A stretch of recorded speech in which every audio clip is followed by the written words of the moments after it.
What is going on, guys? I am LaserBolt and welcome to another No BS review. Today we're going to be taking a look at Scorn, one of the most interesting games that has come out in 2022. This is a first-person shooter, but guys, I'm here to tell you it is more than that. Not only is it horrific, it's intense and overall challenging. Now, with that being said, guys, since this is a no BS review, I'm actually going to give you the score the game got before we dive into the review. Scorn got a 90 out of 100. If you want to know how we got to that conclusion and why, make sure you watch the rest of the video and let's dive in and take a look at Scorn, the no BS review. So if you guys like any of the movies that I'm going to mention here or any of the games I'm going to mention, you are going to love this game.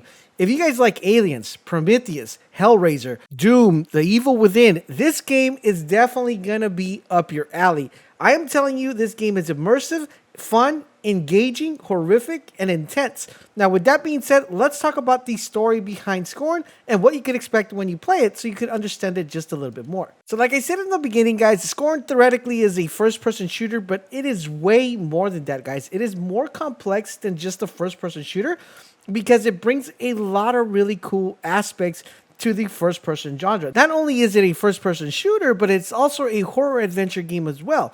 Now, the game is theoretically built on throwing you into a random world that you have absolutely no idea of. The only thing you know, it's you're there by yourself, you're isolated, and you're inside this dreamlike area that it seems like you're always inside either someone's body or you're inside this big, massive world that has a lot of living organisms around it. Now, as you progress through the game, it's going to become very apparent to you guys that the choices you make will determine the outcome of the game. So you're going to want to make sure you make the right choices because some of them are going to be very difficult. So for example, one of the main choices you have is you either saw someone or you scoop someone. Let me know if you're team scoop or team saw in the comment section down below. Now, the reason why this is important is because there is a big mystery that you need to uncover. And as the game progresses, you will be able to uncover this mystery and come to your own conclusion onto why these things are there and why these various machines or entrapments that are found within the world are there and how they were used in previous civilizations. The game will allow you to go ahead and interact with the world around you, where you're going to be able to learn different triggers and different traps that are not only connected together, but give you not only a different outcome, but a different way to progress the game. Now, Scorn is not your typical jump scare type of game. This is a very different approach from the jump scare. It is more narratively driven, even though there is no dialogue in the current game. Now, what makes the game even a little bit more eerie is the fact that the soundtrack on this game is so amazing and it immerses you into the game because you are in this nightmarish atmosphere that is strengthened by the absence of the dialogue actually immerses you more. And like I said, the game is not your typical jump scare game. It is more focused on a long linear tension that's going to have you thinking about the game even after you complete it. All right, so now let's talk a little bit about gameplay. Now, gameplay-wise, the game works and functions very fluidly.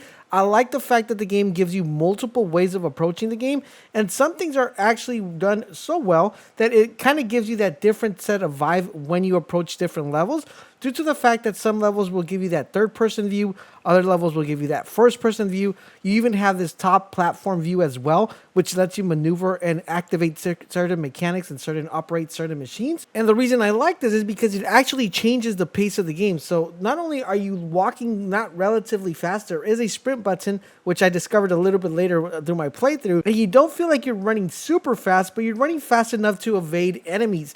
And this is what makes the game a little bit more tense, because you always have that thing in the back of your head that if I don't move right now, this enemy's going to get me, because there is a limited amount of ammo within the game. So your choices and your decision making on what you shoot, what you kill, when you kill it, when you run, when you shouldn't run, is going to be very predominant. And I feel like that's what makes the gameplay very fluid, is the fact that you got to make these choices on the fly, and these choices will kind of determine the outcome not only of you as an individual, but the character, your protagonist that you're actually maining. One of the coolest things I could ever say about whenever you play a game, when it comes to gameplay, whenever the game kind of pulls you in and you feel like you're there with the game, like you're one with the game, that means they've done a really good job in the gameplay. And this game does do that. It kind of makes you focus on the game, on you being worried of not dying, staying alive, trying to figure out exactly what's going on in the world. And overall, the gameplay is very solid in this game. Now, one thing I kind of had a little pet peeve, and that's just me, maybe because I'm just used to playing fast-paced games, is the animation when you actually swap weapons. I wish it would have been a little bit faster. It would have given the game a little bit more fluidity. I don't know if that was done intentionally just to make you have that little panic attack, like you're like, man, I'm not swapping this weapon. I need to swap this weapon fast. I don't know if it was intentional. It wasn't. Now, for me personally, I did wish that animation would have been done a little bit faster and a little bit quicker, just to make the game feel a little bit more fluid as you guys are progressing throughout the map. Just so you can have that sense of mind as like, I have a fighting chance. I'm not stuck here trying to reload and trying to switch weapons because this guy's taking too long to do it, you know? Now let's talk a little bit about the sound, guys. I'm going to tell you guys the sound quality on this game is amazing. I highly recommend you guys definitely run these with some nice, good pair of headsets because it's going to immerse you in the world, and they're almost actually needed because, for example, there's certain times that you're running in the game and someone's chasing you and you want to know how close they are, and that could determine you being alive or you being dead, because if you don't know how close they are and you turn around to kind of figure out exactly where they're coming from, they're probably right in front of your face and you're like, oh crap, I should have just kept running. So I would highly recommend a good pair of headsets for this one. Now, just a quick plug, if you guys are looking for a good pair of headsets, definitely check out the headsets we recently reviewed, worth every penny. So you're looking for a game that's going to challenge you not only intellectually, but it's also going to challenge you with your nerves, your heart rate, and all that good stuff. Looking for a game that's going to give you a nice fundamental when it comes to a first-person shooter, but not just a linear first-person shooter, one that's going to have enough puzzles that you're going to have to solve. It's going to have maze structures, and it's going to leave you thinking after you finish the game.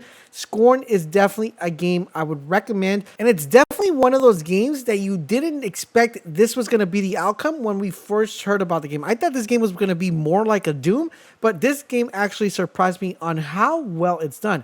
Now, the story length is about 6 to 8 hours, depending how effective you are with the game.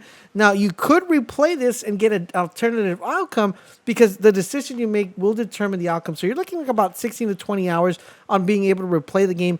But guys, regardless if you play it once, if you play it twice, it's definitely worth your time because this game is almost as close to a masterpiece as we could get in games. You're definitely not going to want to miss this game, and that's why we gave it a 90 out of 100 here on the No BS review. I hope you guys are enjoying our content here on the channel. We got a ton of videos coming your way, not only for Scorn, but other first-person shooters. So if you guys like FPS, RPGs, loot and shooters, then this is definitely a channel you guys want to subscribe to. Make sure you subscribe, turn on all your notifications so you guys won't miss when our videos go live.